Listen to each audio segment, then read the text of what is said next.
नमस्कार दोस्तों, स्वागत करता हूँ आप सभी का हमारे YouTube चैनल पर। तो दोस्तों मेरे पास Redmi 9 Power मॉडल आया है और इसमें नेटवर्क की समस्या इसमें नेटवर्क बिल्कुल भी नहीं आ रहा है। तो मैं आज आपको बताने वाला हूँ कि इसका हम नेटवर्क की समस्या किस तरह से दूर करेंगे और इसे हम किस तरह से रिपेयर करेंगे। तो यहाँ पे दोस्तों मैं बारी बारी से आपको चेक करके बताऊंगा, सारे वोल्टेज और सारी आईसी को मैं चेक करके बताऊंगा कि इसमें कहाँ पर फॉल्ट है। तो दोस्तों वीडियो को ध्यान से देखना, यहाँ पे कुछ आपको नया सीखने को मिलेगा, कुछ नया जानने को मिलेगा। तो दोस्तों यहाँ पर PA-RF आईसी के पास हम वोल्टेज चेक करेंगे और यहाँ पे 3.7 वोल्टेज हमें दिखाना चाहिए। अब जैसे कि आप देख सकते हैं इस इमेज में एक बूस्ट कॉइल लगी हुई है, इसके ऊपर से हमें दोस्तों वोल्टेज चेक करना हुआ है। और दोस्तों ये जो आईसी है PA-RF आईसी, इसे एंटीना स्विच आईसी भी कहते हैं। अब दोस्तों दूसरी आईसी है ये पावर एम्पलीफायर आईसी, इसके ऊपर दोस्तों 3.7 वोल्टेज आने चाहिए। नीचे की साइड में 3.7 वोल्टेज आएंगे और ऊपर की साइड में भी 3.7 वोल्टेज आएंगे, लेकिन यहाँ पर ऊपर की साइड वाले में सिर्फ 1.5 वोल्टेज आ रहे हैं, जिसे हम VPA लाइन कहते हैं। और VPA लाइन के ऊपर भी 3.7 वोल्टेज दिखाना चाहिए। तो VPA लाइन के वोल्टेज हमें यहाँ पर कम दिखा रहा है, तो हो सकता है दोस्तों यहाँ पे कोई सिग्नल नहीं आ रहे, इसकी वजह से ये वोल्टेज नहीं आ रहे यहाँ पे। अब दोस्तों मैं WTR आईसी के वोल्टेज चेक कराऊँ और यहाँ पे वोल्टेज दिखा रहा है और डाउन होते जा रहा है, वो भी काफ़ी कम वोल्टेज आ रहे हैं। तो ऐसे में हो सकता है ये हमारे WTR आईसी हाफ शॉर्ट हो या थोड़ी सी इसमें शॉर्टिंग हो, इसकी वजह से यहाँ पे वोल्टेज प्रॉपर हमें नहीं दिखा रहा है। जैसे कि अभी आपने इमेज में जो देखे हैं वहाँ पे हमें वोल्टेज उतने दिखाना चाहिए। तो इसकी हम आईसी बदल के देखेंगे। आईसी बदलने के बाद दोस्तों इसके हम फिर से वोल्टेज चेक करेंगे और इस आईसी का नाम है WTR 3925। अब जैसे कि आप दोस्तों यहाँ पे स्क्रीन के ऊपर देख सकते हैं एक इमेज मैंने रखा हूँ और दोस्तों ये पावर एम्पलीफायर आईसी है। अगर इस आईसी में प्रॉब्लम रहा, इंटरनेट की स्पीड नहीं मिल पाएंगी और हम अगर किसी को कॉल करते हैं तो कॉल भी जल्दी से नहीं लगता और किसी का कॉल जल्दी से आता भी नहीं। अगर कॉल आ भी गया तो उसमें बातचीत प्रॉपर नहीं हो पाती, अटक अटक के आवाज़ आती है और सिग्नल भी डाउन हो जाते हैं अगर पावर एम्पलीफायर आईसी में प्रॉब्लम अगर है तो। और कई बार तो किसी मोबाइल में पावर एम्पलीफायर आईसी शॉर्ट भी हो जाती है, जिसके कारण मोबाइल डेड भी हो जाता है। अब दोस्तों आप दूसरा इमेज जो देख रहे हैं ये दोस्तों RF पावर एम्पलीफायर आईसी है। इसको दोस्तों एंटीना स्विच आईसी भी कहा जाता है और इसका काम होता है स्विचिंग करना।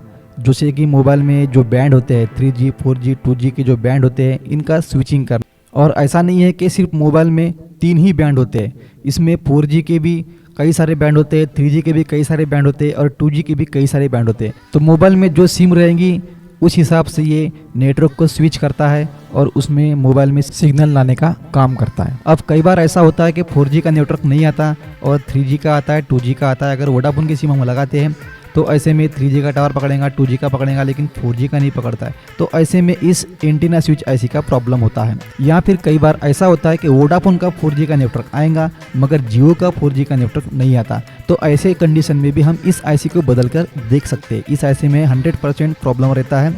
अगर कोई भी एंटीना, अगर कोई भी नेटवर्क अगर स्विच नहीं कर रहा है, ऐसे में आप इस आईसी को बदल कर देख सकते हैं। और कई बार ये आईसी शॉर्ट होने की वजह से मोबाइल डेड भी हो जाता है।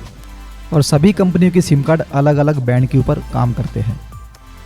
तो अभी जो मैंने आपको 2 आईसी के बारे में बताया, इनमें बहुत कम फॉल्ट आते हैं। अगर इनमें फॉल्ट आ गया तो ये कंप्लीट शॉर्ट हो जाते हैं, मगर ऐसे फॉल्ट काफ़ी कम आते हैं।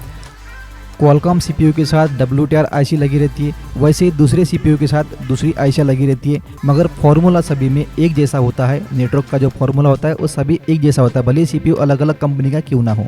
अब दोस्तों यहाँ पर हम वोल्टेज चेक करेंगे। हमारी आईसी यहाँ पे लग चुकी है।